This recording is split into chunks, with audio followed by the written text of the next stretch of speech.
இந்த தேர்தலை வழக்கம் போல ஒரு தேர்தல் போல வாக்கு செலுத்தி கடந்து போகாதீர்கள்.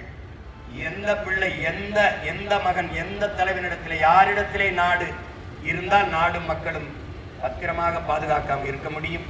எவனுக்கு இந்த நாட்டை பற்றிய கனவும் அக்கறையும் இருக்கிறது? எவன் இந்த மண்ணை மக்களை பேரன்பு கொண்டு காதலிக்கிறான் என்பதை கவனி. எவனுக்கு காடு, மலை, ஆறு, அருவி, கடல், ஏரி, குளம், காற்று இதை பற்றி கவலை இருக்கு? நஞ்சில்லாத உணவு அதுவே நம் கனவு என்று எங்கள் பெரிய தகப்பன் கற்பித்ததை எவன் கோட்பாடாக கொண்டு கூறுவராக வருகிறான்? சிதைந்த அழிந்து போன வேளாண்மையை மீட்டெடுக்க அவன் துடிக்கிறான். சிதைந்த அழிந்து போன தாய்மொழியை மீட்டு தமிழர்களை, தமிழ் தேசினத்தை மறுகட்டமைப்பு செய்ய எவன்? வரலாற்றில் புறக்கணிக்கப்பட்ட இனத்தின் மக்கள் ஒரு நாள் தங்களுக்கான வரலாற்றை தாங்களே எழுதுவார்கள் என்கிறார் புரட்சியாளர் அம்பேத்கர். அப்படி வரலாற்றில் புறக்கணிக்கப்பட்ட தமிழ் தேசிய மக்கள் தங்களுக்கான வரலாற்றை மீண்டும் எழுத துடிப்பவன் எவன்? இதை கவனித்து பார்த்து நீங்கள் வாக்கு செலுத்துங்கள். வாக்குக்கு காசு தரமாட்டேன், பணத்துக்கு வாக்கு நம் இனத்திற்கு தூக்கு என்று யார் பேசுவது? மக்களுக்கு சேவை செய்ய பணம் எதற்கு?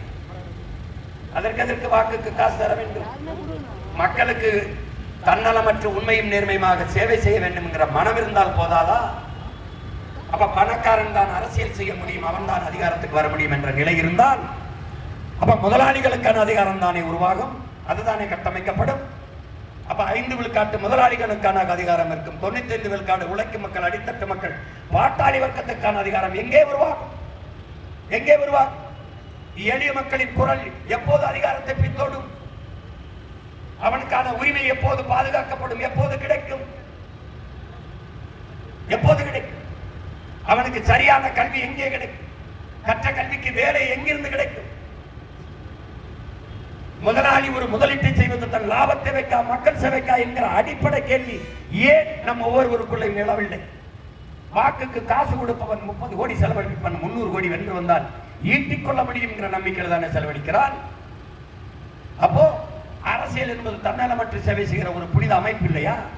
அது பெரும் லாபம் ஈட்டும் தொழிலா? இது எப்படி? இப்படிப்பட்ட ஒரு ஜனநாயகத்தை, மாண்புமிக்க ஜனநாயகத்தை கொலை செய்துவிட்டு கேடு கட்ட புறநாயகத்தை உருவாக்கவா நமது முன்னவர்கள், நமது பாட்டன் வாவுசி செக்கெடுத்தார்? நமது தீரன் சின்னமலையும் நமது பாட்டன் மருதுபாண்டியும் தூக்கிலே தொங்கினார்கள். நமது முன்னவர்கள் எல்லாம் 10 ஆண்டு, 11 ஆண்டு, 9 ஆண்டுகள் சிறைப்பட்டு சித்தரிவற்று செய்தார்கள், அனுபவித்தார்கள். அதுக்காகவா 7 ஆண்டுக்கு மேலே இந்த நாட்டின் விடுதலைக்கு போராடி இந்த நாட்டில் எந்த பதவியும் அனுமதிக்காமல் நின்ற தேர்தலாம் தோற்கடிக்கப்பட்டு சொந்த மண்ணின் மக்களாலேயே ஒரு மனித புனிதன், இந்த இனத்தில் கிடைக்காத மகத்தான ஒரு தலைவன் நல்லகன்னு அவனை இந்த நாடு போற்றவில்லையே. ஒரு நடிகனுக்கு கொடுக்கிற மரியாதை இந்த நாட்டின் விடுதலைக்கு போராடி செத்த மகனை போற்றாததையே. நல்லகன் என்ற ஒரு மகன் பிறந்தான், இருந்தான், வாழ்ந்தான், ஒரு புனிதன் என்பதை நீ மறந்தான். எப்படிப்பட்ட இனம்? எப்படிப்பட்ட இனம்? கண்ட கண்டவனுக்கெல்லாம் பாராட்டு விழா நடக்கிறது, கொண்டாட்டங்கள் நடக்கிறது. வெள்ளைக்காரன் பிடித்து சித்திரவதை செய்து மீசை முடிய ஒவ்வொரு முடியாக புடுங்கி சுருட்டால சுட்டு சித்திரவதை செய்தோட இந்த விடுதலை போராட்டத்தை விட்டு விலகி போக மாட்டேன் என்றது வீரமர இளைஞனை இந்த நாடு மறந்ததையே. ஏன்?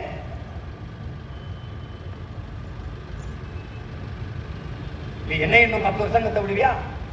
அதுக்கப்புறம் நான் செத்து பண்ணணும் ஒரு மயிறு இருக்க மாட்டான் உனக்கு, உனக்குன்னு பேசுறதுக்கு ஒரு மயிறு இருக்க மாட்டான்.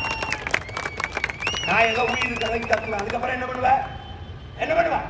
ஸ்டாலின் கொடுப்பா, அப்புறம் அவர் மகன் உதயநிதி கொடுப்பா, அவர் மகன் இன்பநிதி கொடுப்பா. எங்களுக்கு என்ன மயக்கில் கொடுப்பா? எங்களுக்கு என்ன கொடுப்பா? தண்ணி கொடுப்பியா? கல்வி கொடுப்பியா? வேலை கொடுப்பியா? இல்ல மழையாவது காற்றையாவது எதையாவது வச்சுட்டு போவியா? என்ன வச்சுட்டு போவ?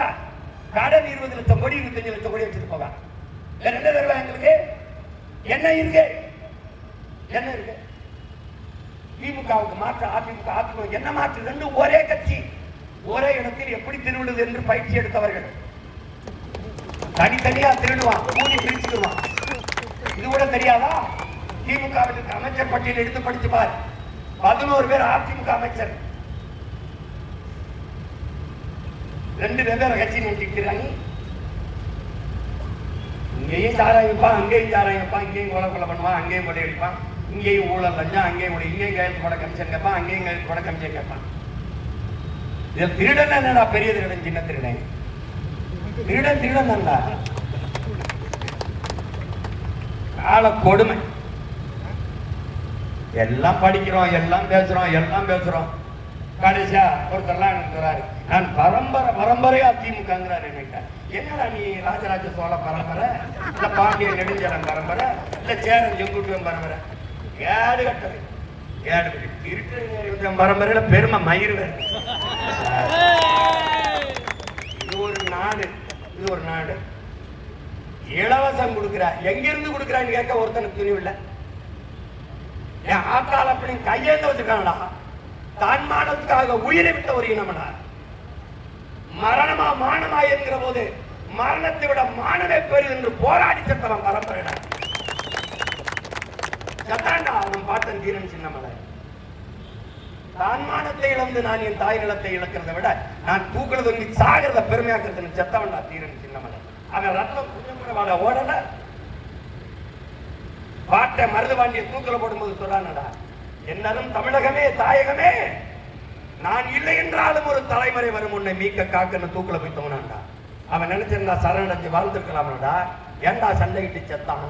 அவன் முடிவென்றான்டா, மான தமிழனுக்கு மரணத்தை விட மானம் பெரிது. அவன் பரம்பரையில வந்துட்டு இப்படி பதறா போனமடா.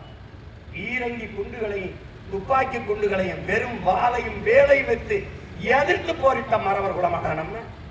அந்த வீர பரம்பரையில வந்தமா நம்ம. சோரம் போய் திரியிறமடா. 1000 500 பிச்சைக்காசு. அவையாரா நமக்கு காசு போட? அவையாரு